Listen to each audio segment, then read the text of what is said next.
Somewhere between two dying stars, a small metal box kept sending the same message into the dark. It had been sending it for 900 years. No one had ever answered. The box did not know if anyone was listening. It did not know if the ship that once carried it was even remembered by name. It only knew its one task: repeat the call, over and over, until the last drop of power ran out. On a quiet morning at the edge of the Sol system, a listening station finally caught the signal. The station was small and half-forgotten, built to watch for asteroids and old space junk drifting near human territory. Nobody expected it to find anything important. But that day, an alarm went off that nobody on duty had ever heard before. The technician on shift reported it without much hope. She thought it might be a glitch, an old satellite bouncing noise off a passing comet. But when she ran the signal through the decoding system, words began to form. Broken words. Words in no language any machine on file understood. It took 3 days of work by a full team just to pull a rough sentence out of it. Hull breach. Reactor failing. Anyone, please. That was enough. The signal was real. Somewhere, sometime, someone had been dying and asking for help. Earth Space Authority argued about it for a week. The coordinates lay far outside any charted human route.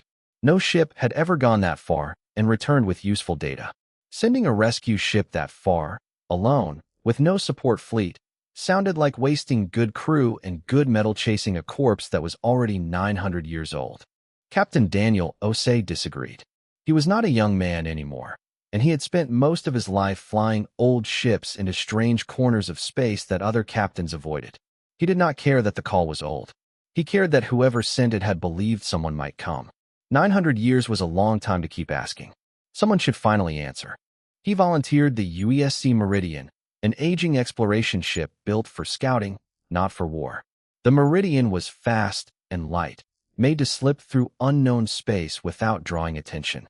It was not built to fight anything bigger than a rock storm. Command approved the mission mostly because they expected it to find nothing at all. No support ship would follow. If something went wrong out there, the Meridian would be on its own. Daniel gathered his crew in the mess hall to tell them where they were going. First Officer Priya Nair took the news the way she took most things, with narrowed eyes and a list of questions nobody had answers to yet. She did not like flying blind into unknown space with no backup, but she also did not argue once her captain's mind was made up. She simply began planning for every way the mission could fail. Chief Engineer Liam Foster took it differently. He liked a challenge, and an old ship with an old power source sounded like exactly the kind of puzzle he wanted to get his hands on. He spent the night before departure checking every system twice, because if the Meridian broke down out there, no one nearby could send help. Dr. Anya Kessler, the ship's linguist, barely slept once she got a copy of the decoded message. She sat with it for hours, running it against every known language pattern in the ship's database, trying to understand more than just a few broken words. She wanted to know who had sent it, and why the message sounded less like a simple distress call and more like a warning. By the time the Meridian was ready to leave dock, half of Earth scientists thought the mission was pointless, and the other half were quietly glad someone was finally going to check. Daniel stood in the small control room, watched the stars shift as the navigation system locked onto the old coordinates, and gave the order to jump. The ship's systems hummed as it prepared to leave known space behind. Priya ran a final check on weapons and shields, more out of habit than real hope they would need them for a 900-year-old wreck. Liam kept one eye on the reactor readouts, already thinking about what kind of technology might be waiting on the other side.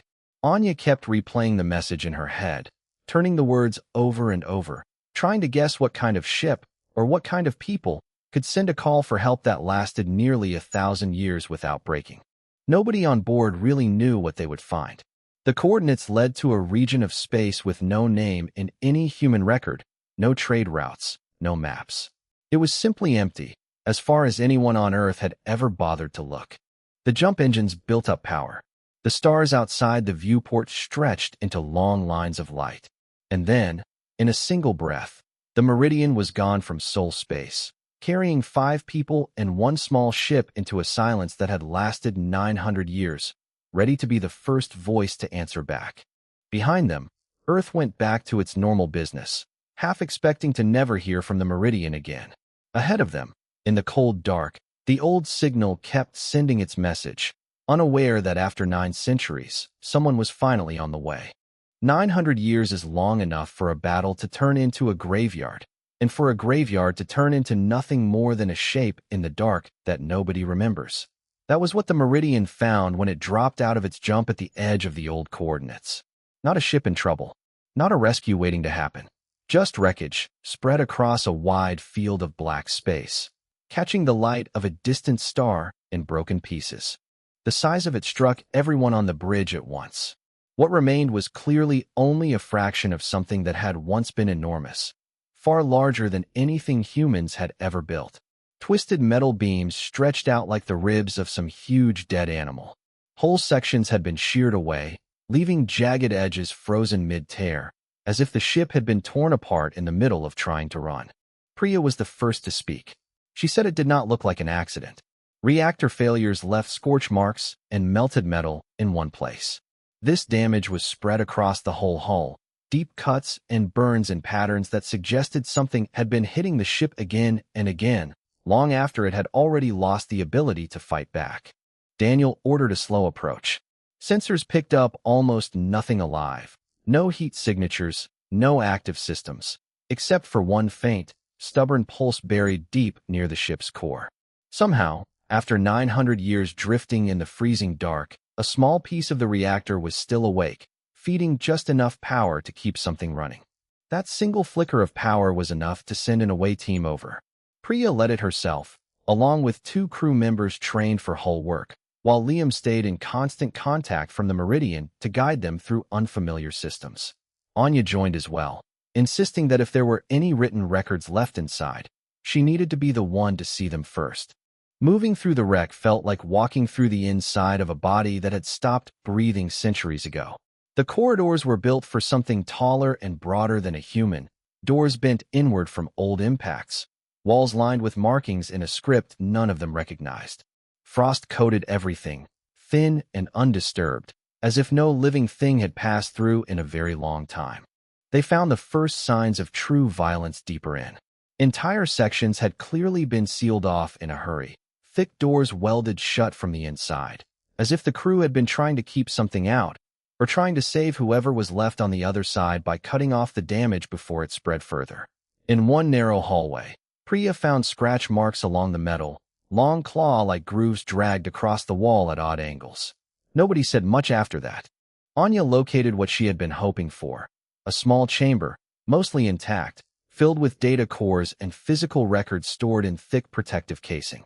Whoever built this ship had clearly expected trouble, because the room was reinforced far beyond anywhere else they had explored. She began carefully packing what she could carry, aware that translating any of it would take time they did not currently have. It was Liam, watching sensor data from the Meridian, who noticed the anomaly first. Buried near the still active reactor fragment was a second faint signature, smaller, steadier, and unmistakably biological. Something, or someone, was still alive inside that wreck. He passed the coordinates to Priya immediately. The team pushed further in, guided by the weak signal, until they reached a heavily armored chamber that had somehow survived whatever tore the rest of the ship apart. Inside, half buried under dead systems and centuries of frost, was a single stasis pod, its internal lights barely flickering, but flickering all the same. Nobody on the team had ever seen technology like it.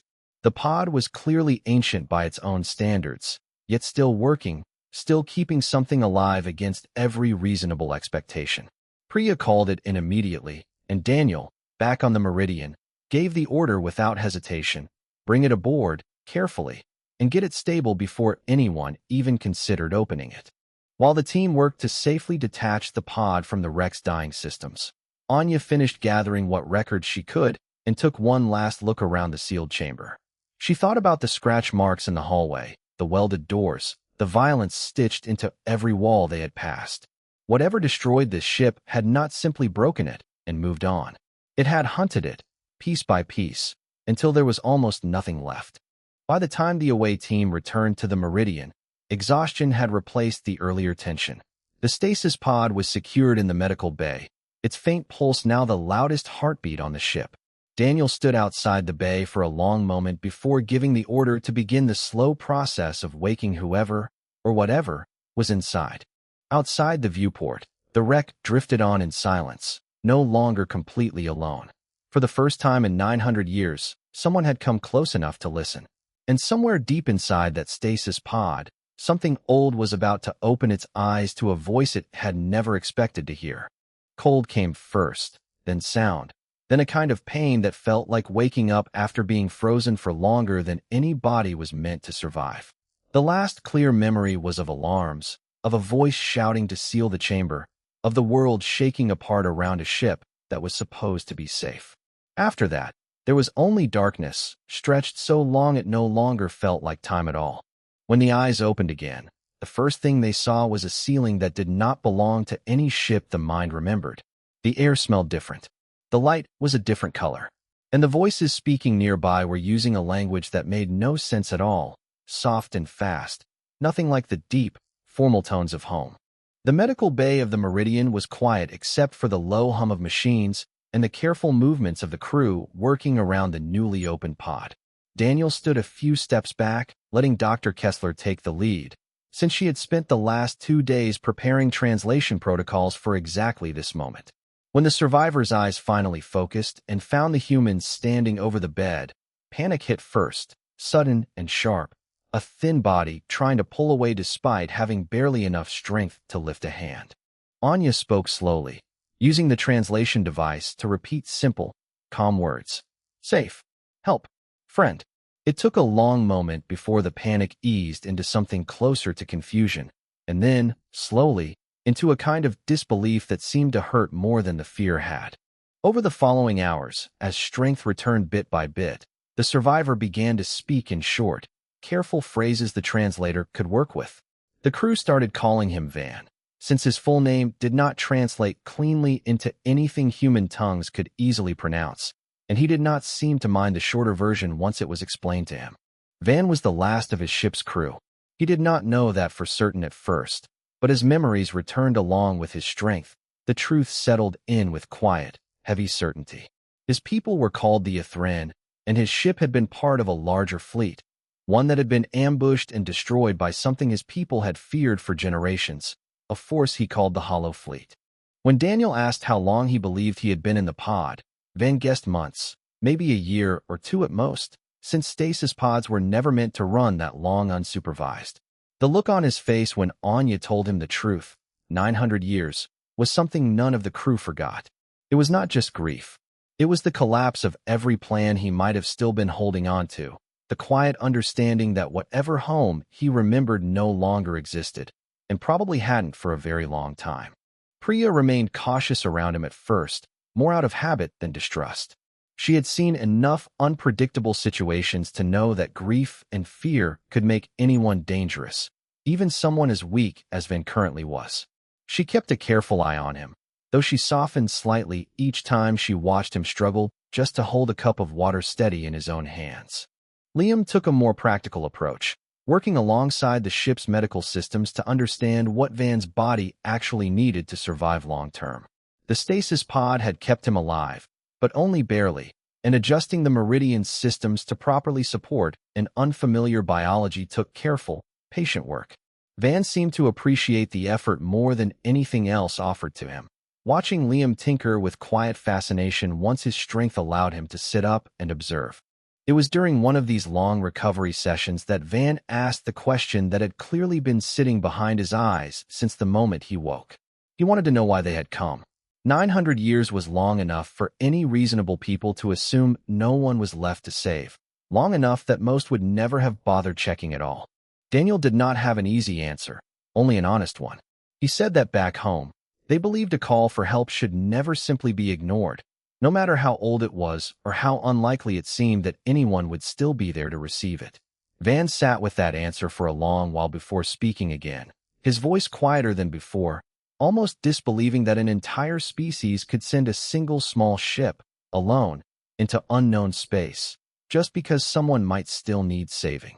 The moment of quiet reflection did not last. Deep in the ship, an alert chimed softly at the sensor station, and the crew member on duty called out that something large had just entered detection range, moving slowly through the debris field they had left behind. Van's expression changed instantly, the color draining from his face as he recognized the shape on the screen before anyone even finished describing it. He said only one word, low and urgent, before Priya sounded the alert through the rest of the ship. The graveyard behind them, it seemed, was not as empty as anyone had believed. The ship moving through the debris field did not hurry. It did not need to. It was old, patient, and built on a scale that made the wreckage around it look small, a dark shape sliding through broken metal the way a predator moves through tall grass, unbothered by anything that might be hiding there. It had not come to fight. It had come to look, and looking was often enough. On the Meridian, the sensor readings alone were enough to silence the bridge. The unknown ship was easily 10 times the length of Daniel's vessel, its outer hull covered in plating that absorbed more light than it reflected, making it hard to get a clean read even at close range. It moved without any visible weapons fire, without warning shots, simply drifting closer to the reactor flare that had briefly lit up the graveyard when Van's pod was pulled free. Van did not need long to explain what it was. His voice came out fast and low, stripped of the careful calm he had shown over the past few days. He called it a patrol vessel, one of the smaller ships used by the Hollow Fleet to search old battle sites for exactly the kind of activity the Meridian had just caused. Patrol vessels rarely fought directly. Their purpose was simpler and, in some ways, far worse. They reported back. Priya asked the obvious question first. If it reported back, what came next? Van's answer was short and grim. A full fleet, larger and far less patient, sent to make certain nothing was left behind that might tell a different story about what happened to his people. Daniel weighed the situation quickly. Running immediately would be the safest option on paper, but sensors still showed at least 2 more faint stasis signatures buried deep in the wreck, signals too weak to be certain, but too possible to simply abandon. He was not willing to leave anyone else behind the way the universe had already left them once. Liam moved fast, pulling together every trick the Meridian's outdated but flexible systems could offer.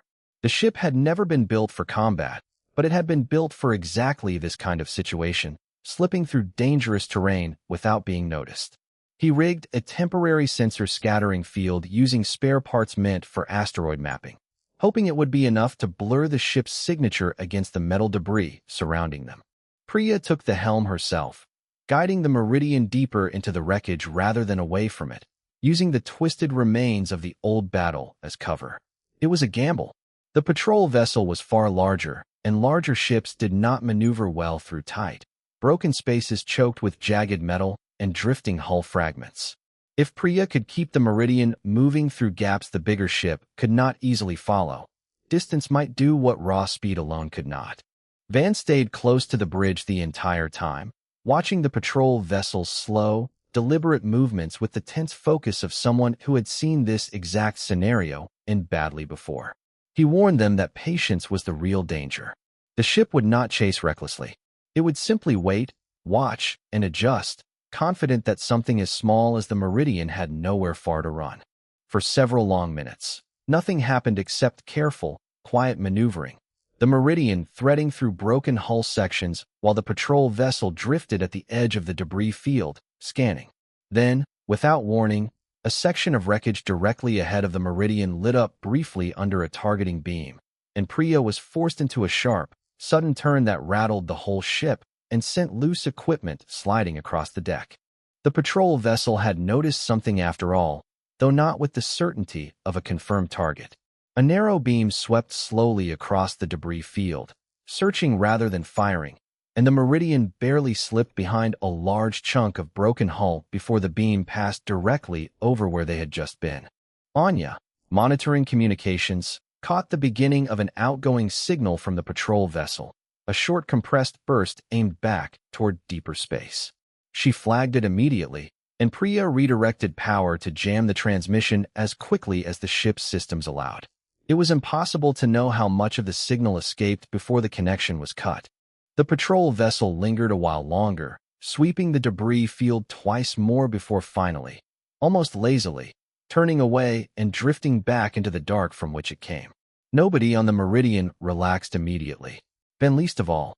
He explained quietly that even a partial signal might be enough. The Hollow Fleet did not need certainty. Suspicion alone was usually enough to bring them back in far greater numbers. Daniel gave the order to proceed carefully rather than flee immediately, still unwilling to abandon the wreck without finishing what they came to do.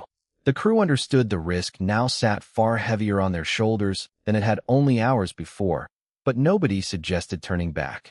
Somewhere deeper in that broken ship, more faint signals were still waiting to be found, and the Meridian had not come this far just to leave people behind because the danger had finally shown its face.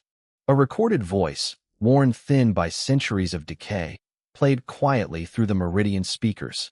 It spoke in the Ethran language, calm at first, then rising toward panic near the end, before cutting off completely into static.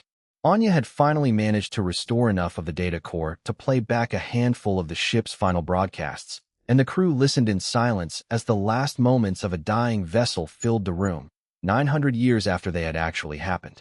Van sat through the recording without moving, his hands pressed flat against his knees. He recognized the voice. It belonged to someone he had once served alongside, someone whose fate he had never truly known until this exact moment. He did not ask Anya to play it again. With the patrol vessel gone and the debris field quiet once more, Daniel gave the order to return to the wreck and finish what they had started. The earlier scare had made the danger real in a way nothing else could have, but it had not changed his mind. 2 more faint stasis signatures still waited somewhere inside that broken ship, and leaving now would mean leaving them behind for good. The second trip into the wreck moved faster than the first, guided now by Van's own memory of the ship's layout rather than blind exploration. He led the away team through sections he clearly recognized, occasionally pausing at doorways or intersections with an expression the translator could not fully capture, somewhere between memory and grief. They found the first additional survivor in a maintenance shaft far from the main corridors, sealed behind a hatch that had likely saved their life by accident rather than design. The pod systems were failing faster than Van's had been, and Liam worked quickly alongside the recovery team to stabilize it enough for a safe transfer back to the Meridian. The second survivor took longer to locate, buried behind a collapsed section that had clearly caved in sometime after the initial attack, possibly during the ship's slow, silent death over the following centuries. Priya organized a careful path through the debris, refusing to rush despite the pressure of time, since a careless mistake here could easily undo everything they had managed to accomplish so far. By the time both survivors were safely aboard, exhaustion had settled over the entire crew, but it was the kind of exhaustion that came with purpose rather than defeat. Van remained close to the medical bay long after his own recovery was complete, watching over the 2 new arrivals with a quiet intensity that made it clear just how alone he had believed himself to be until only a few days ago. It was during this period, watching the crew work tirelessly for people they had never met and owed nothing to, that Van began to understand something about humanity he had not expected. Daniel could have turned back the moment the patrol vessel appeared. Nobody would have blamed him for it. Instead, he had pushed forward, risking his ship and his crew for the faint possibility that someone might still be alive to save. Van mentioned this to Anya one evening, during one of their long sessions working through the translated records together. He said his own people would have debated the decision for weeks before risking a single ship on such uncertain odds. Anya did not have a perfect answer for him, only an honest one. Humans did not always wait for certainty before acting, and sometimes that impulse cost them dearly, but sometimes it saved lives that patience alone would have lost. With both survivors stabilized and the wreck fully searched, Daniel made the decision that would shape everything that followed.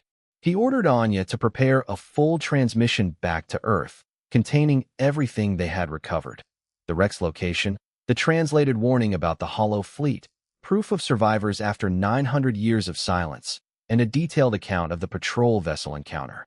Priya raised the obvious concern before the transmission was sent. Broadcasting all of this meant drawing attention, not just from Earth's authorities who would finally have to take the threat seriously, but potentially from the Hollow Fleet itself, if any fragment of their earlier signal had reached deeper into their territory. Daniel understood the risk clearly, but he believed the alternative, staying silent and letting Earth remain unaware of what was out here, was far more dangerous in the long run. The transmission went out in a tight, compressed burst, timed carefully to minimize the chance of interception. Once it was sent, there was no taking it back. Whatever happened next, Earth would know the truth about the graveyard, about Van's people, and about the force that had destroyed them. With the wreck fully searched and nothing left to recover, Daniel gave the final order to prepare for the jump home. The Meridian was battered, its systems strained from the encounter with the patrol vessel, but it was intact, and it was carrying something far more valuable than data. It was carrying proof that answering an old call for help had mattered, and 3 survivors who, until a few days ago, had believed no one was left in the universe who would ever come looking for them. As the jump engines began to charge, Van stood quietly near the viewport, watching the wreck of his old life shrink into the distance one final time. He did not know what waited for him on the other side of this journey, but for the first time in 900 years, he was no longer facing that unknown alone. News of the Meridian's return spread faster than anyone expected, long before the ship itself reached dock. What started as a short internal report from Earth Space Authority somehow leaked into public channels within hours, and by the time the ship actually entered Sol space, half the planet already knew that a single small vessel had gone looking for a 900-year-old ghost and had somehow come back with actual survivors. The dock where the Meridian finally settled was more crowded than Daniel had ever seen it, filled with officials, scientists, and a growing number of reporters who had clearly not been invited but had shown up anyway. He had expected questions. He had not expected quite this many people to already be treating the mission as something historic before he had even stepped off the ship. Van stayed close to the crew as they disembarked, visibly overwhelmed by the size and noise of a functioning, crowded space station after 900 years of silence and cold. The 2 other Ethran survivors, still weak but steadily recovering, kept close as well, none of them fully prepared for the sheer number of unfamiliar faces watching their every move with open curiosity. The official council meeting happened within 2 days, far sooner than Daniel expected given how slowly Earth's authorities usually moved. It seemed the leaked reports, combined with the recovered data Anya had transmitted ahead of their arrival, had already convinced most of the council that this was not a matter that could wait for the usual months of careful deliberation. Van addressed the council personally, with Anya assisting through translation whenever the automated systems struggled with more complex ideas. He described his people, the Ethran, and the slow, careful civilization they had built over generations before the Hollow Fleet arrived. He explained, as clearly as he could, what that fleet had done, not through open war, but through patient, methodical destruction that left almost nothing behind to warn anyone who came after. The council chamber grew quiet during his account of the patrol vessel encounter near the wreck. Several officials who had originally called the mission a waste of resources now sat visibly uncomfortable, forced to reconsider a decision that could easily have left the Meridian and its crew stranded, or worse, if the earlier debate had gone differently. Daniel did not try to make the moment more dramatic than it already was. When asked directly why he had pushed forward despite the danger, his answer stayed simple. Someone had been calling for help for 900 years. Turning back the moment real risk appeared would have made the entire rescue meaningless. He said humanity had sent one ship into the dark to prove that an old call still deserved an answer, and he was not willing to let that promise fall apart the first time it became difficult to keep. The council's response, once the shock settled, was not fear, though there was certainly plenty of that mixed in. What grew stronger over the following days was something closer to resolve. For the first time, Earth had clear proof of a threat larger and older than itself, and rather than retreating into caution, the general reaction leaned toward preparation. If something like the Hollow Fleet existed out there, ignoring it would not make it any less real. Priya found herself unexpectedly reassigned to a new advisory committee tasked with reviewing deep space contact protocols, a role she accepted with her usual mix of reluctance and quiet competence. Liam spent most of his time fielding requests from engineering teams eager to study the recovered Ethran technology, patiently explaining, again and again, that he was an engineer, not a walking encyclopedia. Anya became the closest thing Earth had to an expert on the Ethran language and culture, a position she had never expected but clearly welcomed. Van, once strong enough, chose to stay on Earth rather than wait for a return that no longer had anywhere to lead back to. He spent long hours working alongside Anya and Earth scientists, helping translate what remained of his people's records, preserving what he could of a civilization that otherwise risked being forgotten entirely, the same way it very nearly had been. Weeks later, Daniel was called into a private meeting with Earth's Council, one that did not involve reporters or public statements. They offered him command of a new initiative, not built around military strength, but around something closer to the instinct that had sent the Meridian out in the first place. It would be a response network, ready to investigate distress signals, no matter how old or how distant, built on the belief that someone should always answer, even when answering carried real risk. Daniel accepted without much hesitation. It was, in many ways, simply an extension of what he had already believed long before the mission ever began. Months after the Meridian's return, deep in Earth's listening stations, another faint signal was detected drifting in from far beyond charted space, older even than the one that had started everything. This time, there was no lengthy debate, no week of hesitation. Word passed quickly through the newly formed response network, and rather than a single small ship slipping quietly into the dark, an entire prepared fleet began readying itself to answer the call.